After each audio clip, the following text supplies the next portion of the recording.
Bonjour et bienvenue dans ce journal. À Saint-Gratien, la scolarisation des enfants de demandeurs d'asile n'est pas simple. Une vingtaine d'élèves du primaire et du collège viennent seulement de reprendre le chemin de l'école aujourd'hui. Mais l'épisode des maternelles n'est pas encore bouclé. La ville refuse toujours de scolariser 9 enfants issus de familles tchétchènes et kosovardes. La FCPE vient de saisir la HALDE. Plus d'infos avec Christophe Aubry. Ça commence par un lait d'amour, lait d'amour. Pour ces enfants, la rentrée des classes est encore bien loin. À Saint-Gratien, 9 élèves de maternelle attendent toujours d'être scolarisés. Si je ne vais pas à l'école, je ne travaille pas. Avant, on était au Pré Saint-Gervais à l'école. Là-bas, c'était bien. Quand je vais grandir, j'aurai pas rien quand quelqu'un va me demander ça. J'aurai rien appris, alors je veux apprendre le français. Le problème, c'est que la ville les refuse à l'école au seul motif qu'elle n'est pas tenue de scolariser des enfants de moins de 6 ans. Ces familles qui ont quitté la Seine-Saint-Denis pour le Val d'Oise au début de l'été ont pourtant réalisé toutes les démarches. La plupart de ces enfants-là viennent sur la commune de Saint-Gratien avec des certificats de scolarité qui viennent de leur école précédente au Pré Saint-Gervais, où il est indiqué dedans leur admission en classe supérieure. Les enfants de ces familles originaires du Kosovo et de la Tchétchénie sont toujours allés à l'école en région parisienne. Aujourd'hui, une vingtaine d'élèves du primaire et du collège ont pu rejoindre leur salle de cours, mais avec 3 semaines de retard, cet élu de l'opposition municipale n'hésite pas à parler de discrimination. On est sur un cas de discrimination parce que d'abord le maire a fait savoir qu'il ne scolariserait pas les enfants d'école maternelle alors qu'on ne le refuse à personne d'autre qu'à ses familles. Donc il y a là à mon avis discrimination. Discrimination aussi en ce qui concerne les enfants d'âge élémentaire puisqu'ils sont interdits de cantine, d'études, de centres de loisirs. La mairie n'a pas souhaité répondre à nos questions. De son côté, la FCPE vient de saisir la HALDE. Le bras de fer ne fait donc que commencer. En bref, à Gonesse, évacuation du squat et hébergement des demandeurs d'asile. Le bâtiment désaffecté destiné à être démoli dans le cadre d'une opération de rénovation urbaine a été évacué vendredi matin. 31 demandeurs d'asile ont été installés dans un centre d'hébergement provisoire dont les locaux ont été mis temporairement à la disposition de l'État par la communauté d'agglomération de Cergy-Pontoise. Les autres ont été répartis dans plusieurs hôtels du département. Ils seront accueillis en centre d'accueil des demandeurs d'asile. En bref, toujours, la coopération entre le Crous de Versailles et l'université de Cergy-Pontoise se poursuit et même se précise. Après un premier contrat de partenariat pour la période 2006-2009, les deux acteurs remettent ça, une signature et une nouvelle coopération censée améliorer les conditions de vie et de travail des étudiants. Je vous propose d'écouter tout de suite Françoise Moulin-Civil, elle est la présidente de l'université de Cergy-Pontoise au micro de Yohan Bensoussa. Le premier partenariat 2006-2009 a vu un assez grand nombre de réalisations, mais c'est vrai que ça a été une façon, réciproque de nous apprivoiser, le Crous et l'université de Cergy-Pontoise. Ce qu'il y a de nouveau dans ce contrat, c'est qu'il est peut-être encore plus ambitieux que le précédent, parce que c'est vrai que nous allons attaquer de front à la fois la restauration et le logement. Nous avons 2 gros projets sur le plan de la restauration universitaire, donc sur le site des Chênes, mais aussi sur le site de Cergy. Il y a un site aussi qui a ouvert l'année dernière, qui est celui de Gennevilliers, où le Crous a installé aussi la restauration universitaire. Politique maintenant avec le parti radical de gauche qui ne veut plus jouer les supplétifs du Parti socialiste dans le Val d'Oise. Un PRG qui s'affiche offensif pour les élections cantonales de mars 2011 avec 8 candidats annoncés, parmi lesquels un petit nouveau, l'ancien socialiste Alain Léquine, conseiller général d'Argenteuil-Ouest. Un choix stratégique pour celui qui compte bien garder son canton. Brice Martinelli a rencontré les dirigeants du PRG 95. Sur la photo de famille du Parti radical de gauche, de nouveaux membres ont fait leur apparition. Après Laurence Marchand, candidate sur le canton d'Herblay, c'est au tour d'Alain Léquine, conseiller général sortant d'Argenteuil-Ouest, d'intégrer le parti. Exclu du PS au municipal de 2008, et malgré sa nouvelle étiquette, Alain Léquine espère tout de même être soutenu par son ancien parti.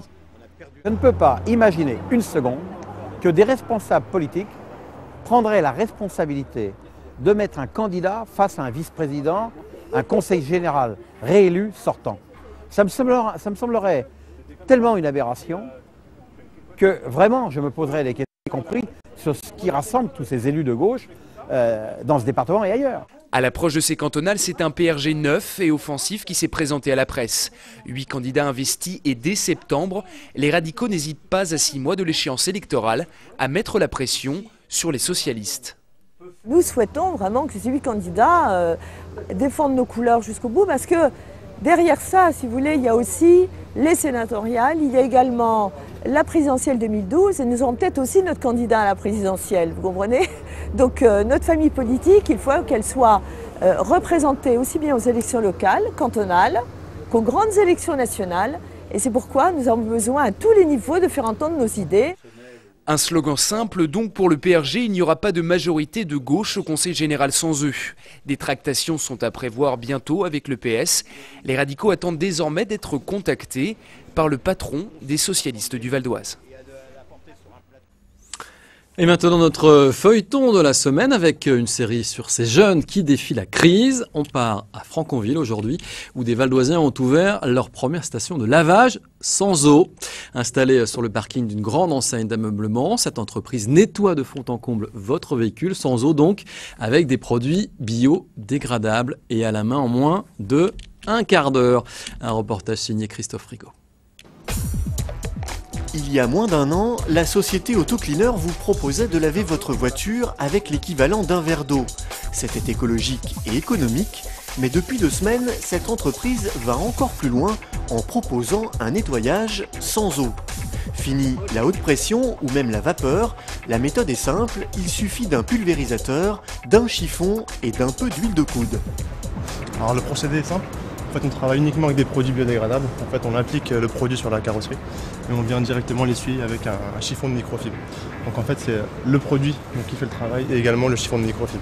Donc, comme on peut le voir, hop, juste là, il n'y a rien de sorcier. Dans ce pulvérisateur magique, un mélange spécialement conçu pour cette entreprise avec des produits 100% biodégradables, sans phosphate ni ammoniac ou solvant pétrochimique. Par rapport à une station de lavage classique, l'utilisation du vaporisateur et du chiffon permet d'économiser 200 à 300 litres d'eau par véhicule nettoyé. Pour refaire une beauté à votre auto, comptez une quarantaine d'euros pour un nettoyage complet extérieur et intérieur. Depuis maintenant 2 semaines, Autocleaner est installé sur ce parking de grands magasins, un nouveau concept de lavage qui fleurit un peu partout en Ile-de-France, car en plus d'être écolo, il offre un vrai plus aux consommateurs. L'avantage d'être situé dans un magasin, c'est que le client, lorsqu'il amène son véhicule, nous on nettoie son véhicule sur un temps masqué. C'est-à-dire le client nous laisse son véhicule, on s'occupe de sa voiture et lui peut justement faire ses courses tranquillement. Et lorsqu'il revient de ses courses, justement, il récupère son véhicule directement, donc il n'a pas l'impression de perdre du temps. En plus de l'écologie, l'entreprise a aussi une visée sociale. 3 personnes en difficulté d'insertion professionnelle ont été embauchées pour le démarrage de cette première station à Franconville.